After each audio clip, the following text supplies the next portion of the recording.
in the booth, I speak the truth. Y'all know what I'm bringing to you. I bring the truth, BC. Y'all know who I be. I be the truth. When I speak, sell, set you free. The truth. Every time I step in the booth, I speak the truth. Y'all know what I'm bringing to you. I bring the truth, BC. Y'all know who I be. I be the truth. When I speak, sell, set you free. Large crowd, mega rally, my ass. Okay? Who you trying to kid? Who are you trying to fool? I could have gotten a 2-year-old, okay, to estimate that crowd. In this modern world, they got tons of software. They got tons of things to estimate that crowd. You guys had a little over 7,000. Who you trying to fool? Huh? 3/4 of that field was occupied by people, okay? More than a quarter of that field, a matter of fact, probably 1/3 of that field was occupied by structures and empty, okay? You guys had a little over 7,000 people at that park. That's it. 7,000. And that's a disgrace for a party that's the incumbent, that a party that claims that it's doing so well, okay? And a party that claims that it's so united. It's quite obvious that many people have actually fell off the wagon. And that nonsense that Peter Wickham is talking about, oh, they're united, that's a farce. Okay, that's superficial. They're united for what? For a little bit of money and pennies? They will break apart. Beneath the surface of that is a growing, massive discontent among themselves and discontent among the population. Who the heck paid Peter Wickham to say that? Look, for example, these guys, they treat Philip Telesford as a second-class citizen, okay? These guys, they treat Philip Telesford as a second-class citizen. We at the GSDP had to rant and rave just to get Philip Telesford to be able to attend or accompany the Prime Minister to Toronto for a town hall meeting on Polaris. The Minister of Health, okay? We had to clamor for him to actually attend a town hall meeting, which is supposed to be some sort of flagship, about some sort of flagship, okay? Teaching and research hospital, and the Minister of Health. And the Minister of Health was actually omitted. You have to understand that egotism, narcissism can't run a country, okay? In the short term, that may work. But in the long term, that will have devastating consequences for the nation. A country advances, truly develops and progress when you have a well-oiled machine of united people with the same conviction who want to take that country forward. Not when you think you're better than King Charles. Not when you think you're the face of Grenada.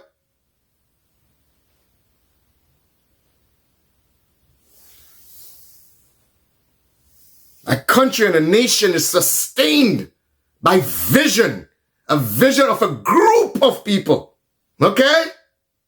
That is why you see you have ministers, and ministers are in charge of different departments. But when you think that you're it, when everything centers around you, in some respects, that is called egotism. That can't run a country.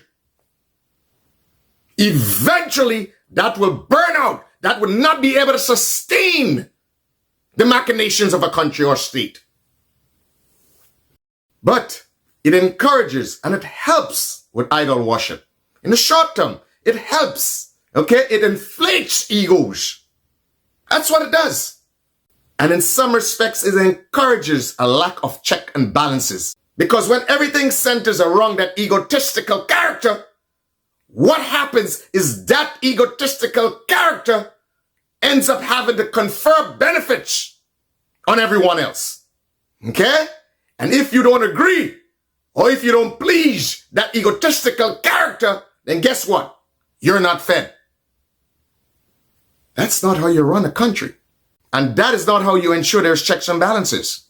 Because it means that people around that egotistical character will be afraid to say anything for fear that they'll lose economic benefits.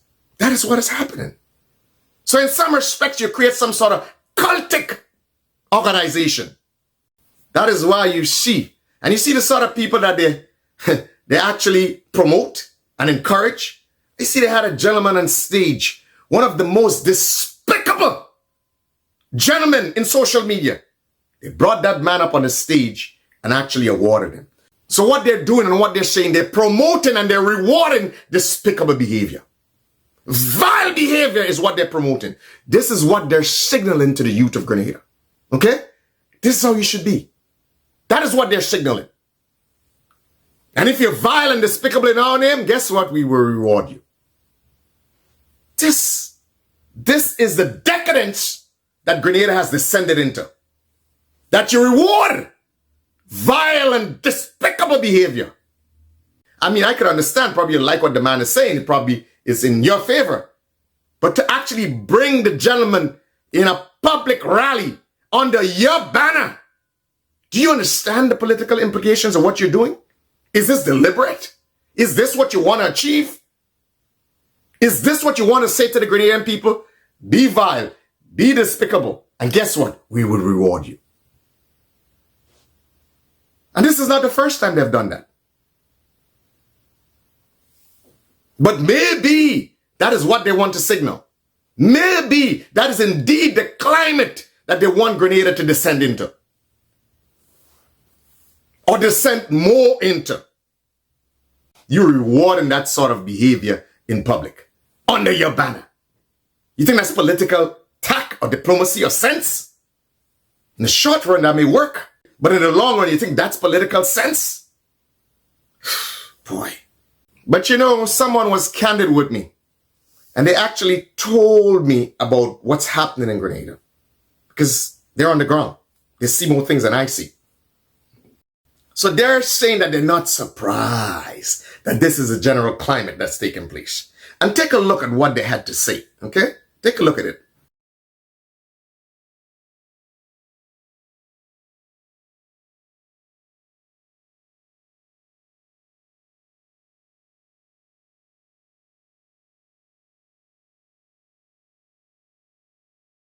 So there you have it. This is what this person said to me, okay? And in some respects, they were like, stop wasting your time. You're wasting your time and energy. But of course, I told the person, I said to her, I responded in German. I said, wir werden triumphieren. I said, we will triumph. This battle is not for the weak-hearted. Okay? Some of we are probably born for this sort of thing. You know what I'm saying? So we will continue to wage battle against this sort of nonsense. Okay? Because a few may feed, but ultimately, the rest of the population, okay, will suffer. And ultimately, Grenada will suffer. Because that is unsustainable. Just logically, it's unsustainable. That sort of rapaciousness and greed is unsustainable. So we will be the vanguard. We will continue this battle, okay? And we will triumph. I promise you, we will triumph. In diesem Sinne, guten Tag.